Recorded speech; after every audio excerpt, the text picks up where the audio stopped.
was upstairs. He was down there getting the from her. Did she ever find out? She know now. And you said the female name was Karen?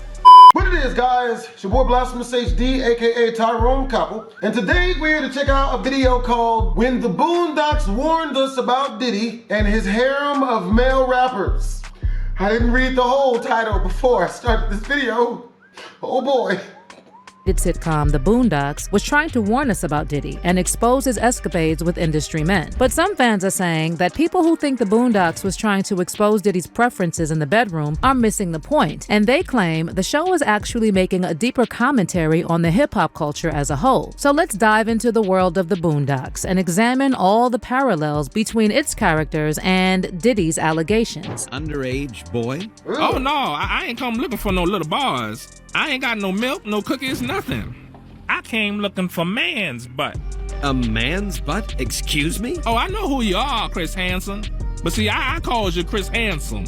I watch your TV show all the time. So a lot of people are speculating that Diddy served as inspiration for the Boondocks character, Frederick, aka Gangstalicious, one of the protagonists, Riley Freeman's favorite rappers and a regular face in the Boondocks universe. Gangstalicious is responsible for dropping several hits from the show, like Thuggin' Love and Homies Over Homies Over Hoes is a smash. You see, go back away from me.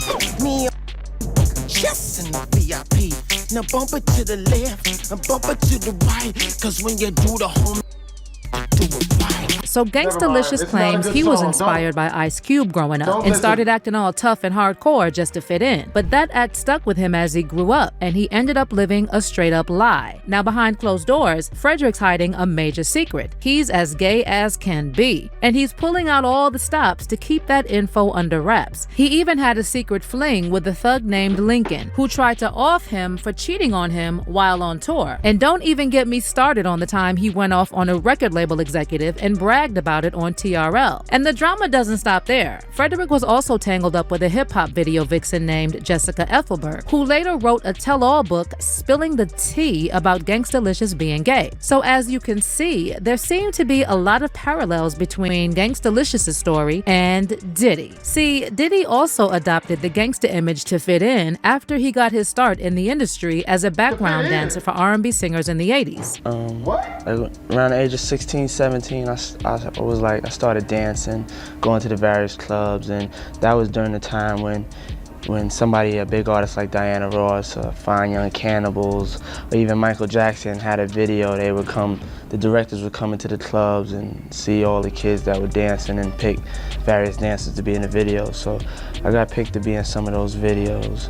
And while Gangstalicious claimed he was inspired by Ice Cube to put on that tough guy persona, Diddy allegedly desperately wanted to emulate his late father, Melvin Combs, who was an associate of a notorious New York City drug lord, Frank Lucas, before allegedly becoming an FBI informant. Meanwhile, just like Gangstalicious, Diddy is rumored to have lived a double life since he came into the spotlight, and this has reportedly been an open secret in the industry since the 90s. Multiple industry insiders have alleged that everyone knew what Diddy was up to, and even claimed they walked in on Diddy with other men. Take, for example, Kareen Steffans, aka Superhead. Years ago, she implied during a conversation on the Wendy Williams radio show that she caught Diddy having intercourse with another male executive in his office. You walked in on record executives having gay or one executive having gay man.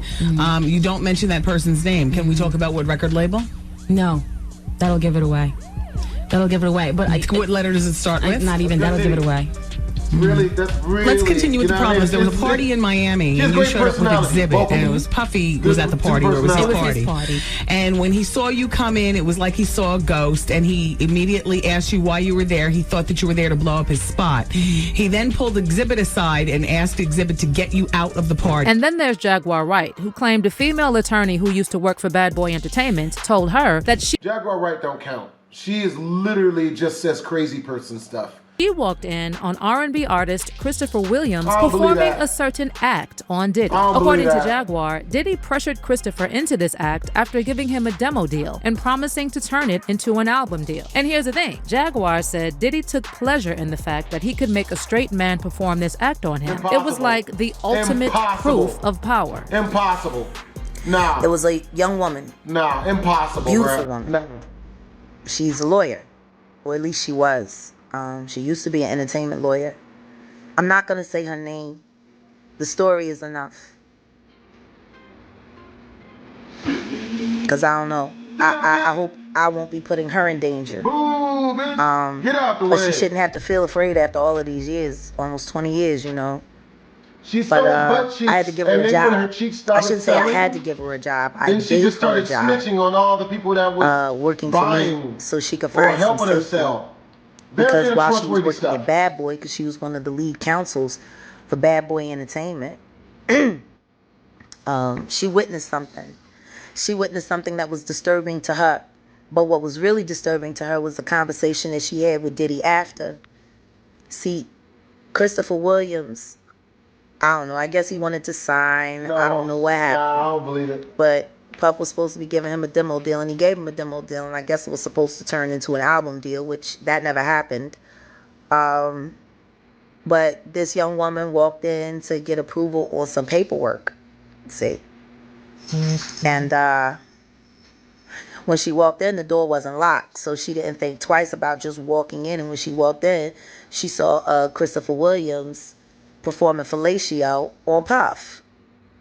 Now, from what she said to me, it was disturbing because, you know, they didn't stop.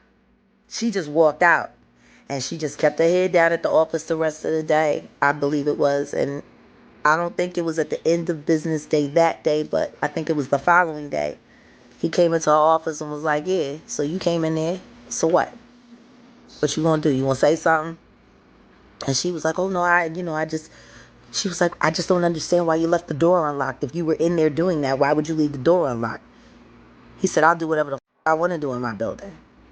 And I just don't know. He was like, it's power, see? I can make a man, he said, if I can make a man suck my, I can make people do anything for money. That's what you said, Puff, about Christopher Williams sucking for a demo deal, and you cut him a check. Now let's go back to the Boondocks. So there's that part where Gangstalicious gets involved with a video vixen, Jessica, and she later writes a tell-all book exposing his real preferences. And you probably already know where I'm going with this. Diddy was involved for years with model Kim Porter, who appeared in several music videos before getting a job as an assistant at Uptown Records. Kim and Diddy dated on and off for 13 years and had 3 children together. But according to multiple insiders, Diddy was putting his hands on Kim throughout their relationship. And when she left him, he reportedly wiretapped her phone and had her followed. And rumor has it that Kim was writing a tell-all book about Diddy and his FO parties with other industry men. Sadly, the alleged book never saw the light of day because Kim passed away on November 15, 2018, supposedly from pneumonia complications. Although there's been a lot of speculation over the years that Kim was poisoned and that Diddy was allegedly involved in her untimely demise. Now, it's possible that Jessica in the Boondocks was inspired by video vixen and author Kareen Steffans, Superhead, because she actually published several books detailing her experiences in the music industry. Plus, as I mentioned earlier, she told Wendy Williams that she once walked in on 2 music executives getting it in. And there's this scene in one episode of the Boondocks where Jessica appears on a talk show and reads an excerpt from her book where she exposes Gangstalicious for being gay. We are back with our guest Jessica Ethelberg, also known as Wonder Cheeks, reading excerpts from her amazing new best-selling book, The Private Lives of Superstar Rappers. Of all the rappers I met during those years, I loved Gangstalicious the most. I called him Freddie. I wanted more than anything to give my heart to him forever, but I couldn't because he was so unbelievably gay. I remember that. So unbelievably gay? Happened a lot more than you think. Gay? On top of that, we know that Superhead was involved with Diddy because she herself mentions it in her 2005 memoir, Confessions of a Video Vixen. Besides that, Diddy's former bodyguard mentioned that he once saw Superhead providing certain services for Diddy at his home while his then-girlfriend J-Lo was in another room. Had set it up because Jennifer went upstairs. Bro! And Puff said, yo, Gene, that's how you do watch that. the door. Don't let nobody come through the door. And while Jennifer was upstairs, he was down there getting a fellatio from her. Did she ever find out? She know now. And you said the female name was Karen? Yeah, Superhead. Oh, okay, Corinne Stephens. You got to say the full name, man. Yeah, I thought it was her. Now, moving on with the parallels between Gangstalicious and Diddy, another thing they have in common is their love of fashion. In the episode, The Story of Gangstalicious Part 2, Gangstalicious stops by a talk show to discuss his clothing line, and the way he talks about it sounds a lot like Diddy promoting his Sean John label. Licious, you got the hit song that's in the streets right now. No, don't take that literally, folks. Just in the streets, homies over. And now, I'm telling you, the clothing line's jumping off. This thing is, what do you say, Gelman? Off the hook? Tell us about that. Well, Reeds, we just had to bring, our own flavor to the fashion game. Fashion is a real big thing to me and my crew, what I'm saying? Personal grooming, hygiene, facial, shiatsu, seaweed wraps, that type of thing. And we not doing it for the females, what I'm saying? We doing it just for us, that's real thing. All right, now, we got some models. Check it over here with some of your new gear. Now, the vest isn't actually bulletproof, correct? No, not really, but it's a hot style. And pink is definitely the in color for the season. And here we have the Gangstalicious super long tee. Oh, that's long, baby, but that's the style, right? Oh, why's the backside cut out? I knew you were going to ask that, and I like your attention to detail, Kel. I tell you why. That way, you don't have to waste time lifting up your t-shirt. You can get to your toast real fast, you know what I'm saying? Get the drop on it. Not that we want the kids to carry nothing like that, because we always tell the kids that ain't the way. Matter of fact, I had a song called Kids, That Ain't the Way. It's not the way it's when your something that anus we're is proud out of your shirt. That we're able it's not the way. to, service men's fashions, senses, and in a way that it still looks luxe and aspirational, and the quality is we take pride in having some of the best quality on the floor. Moving on, there's also that episode where Gangstalicious physically attacks record executive Johnny Guinness and then raps about it on TRL, only to be arrested later. Now, there are two versions of the story when it comes to this episode and real-life events that allegedly inspired it. According to some sources, the episode was based on Tupac and his appearance on the 1993 episode of Yo MTV Raps. Pac was there to promote his film Poetic Justice, and he bragged on camera about jumping the Hughes brothers, the movie director duo behind Menace to Society. I beat up the directors to Menace to Society. Let me tell the whole world. All right, tell them why you did what you had to do. Chump, punk, slump, what I'm saying? You'll have a chance to come here and rebuttal. No, they won't. They better come now. Check this out. They fired me, but did it in a roundabout punk snitch way. So I caught them on the streets and beat they behind. You know what I'm saying? Okay, I was a menace to the Hughes brothers. And it ain't over. I still got more than chump boxes. I read what you said about jump to the TV. But there's also been a lot of speculation that this episode of the Boondocks was at least partially inspired by Diddy's attack on record executive and former president of urban music at Sony, Steve Stout. And the reason why this version holds water is because the Boondocks specifically mention that Gangstalicious used a bottle of Hennessy and a tennis racket to attack the record executive. In 2000, rapper Gangstalicious reportedly the record executive Johnny Guinness with a tennis racket and a bottle of Hennessy on the set of a music video. Guinness refused to cooperate with authorities, but the next day, Gangstalicious made an appearance on MTV's TRL. Hold on. Drop the beat. Gangstalicious, my mind's too vicious. EMC's all day, delicious. My whole crew up in this, no doubt we gonna win this. Smack up your moms like I smacked Johnny Guinness 3 o'clock yesterday. I don't care what they say. Suckers really shouldn't play. I hit him with the Hennessy.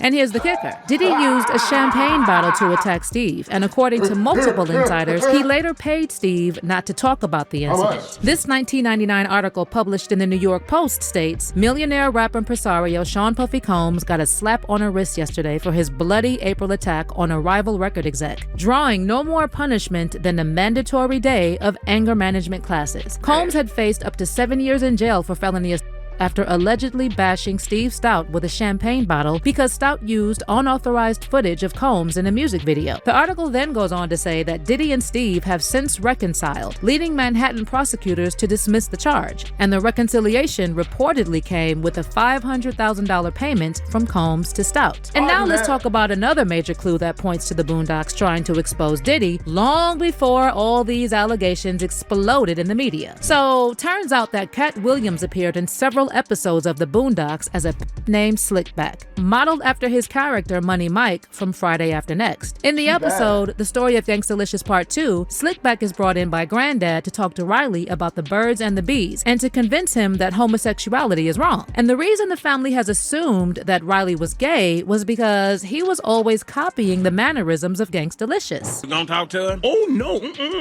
No, not me. So you see, my dearest Riley, it is this instinctive and burning need to procreate between a man and a that not only keeps the human race going, but also fuels many industries such as my very own. So what do you think about homies over? Is that something at Denny's? I don't know what that is. Homies over. You know, like, you supposed to put your homie over. That's how do, right? I don't think homies over is a sentiment that a named Slickback can co-sign, Riley. I mean, don't get me wrong. A pimp named Slickback will put a lot of things over. Money over, always. Brand new gators over, absolutely. A turkey sandwich with just tomato, guaranteed. But homies, oh no. A named Slickback don't do shit for the homies. Let me reiterate, don't do nothing for the homies. Unless the homie will walk that stroll and get that money, the homie ain't getting a damn thing. And the same goes for brothers, peeps, dudes, fellas, done. That's how they got Michael Jackson, doing too much. His comrades, whatever you're just calling each other nowadays. Sound like some gay shit.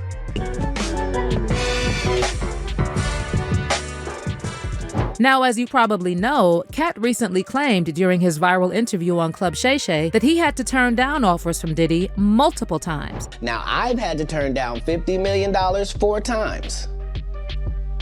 4 times. Just to protect my integrity and that virgin hole I was telling you about. Right. Because P.Diddy be wanting to party. And you gotta tell him no. You got to tell him no. I did. I did. See, I got the receipts for everything I'm telling you. That's why I can say them so freely. And in case you think Cat only mentioned Diddy's name for clout after all these lawsuits started making headlines, keep in mind that Cat was talking about this long before Diddy's antics became mainstream news. Years ago, Cat claimed during a chat with Fat Joe that Diddy tried to take him out to dinner, and he had to tell him no. I owe you a dinner, man. I obviously can't afford to get anything I'm tell else. You like I told Puffy, I don't let men take me out, sir. I'm good. I'll do no dinner.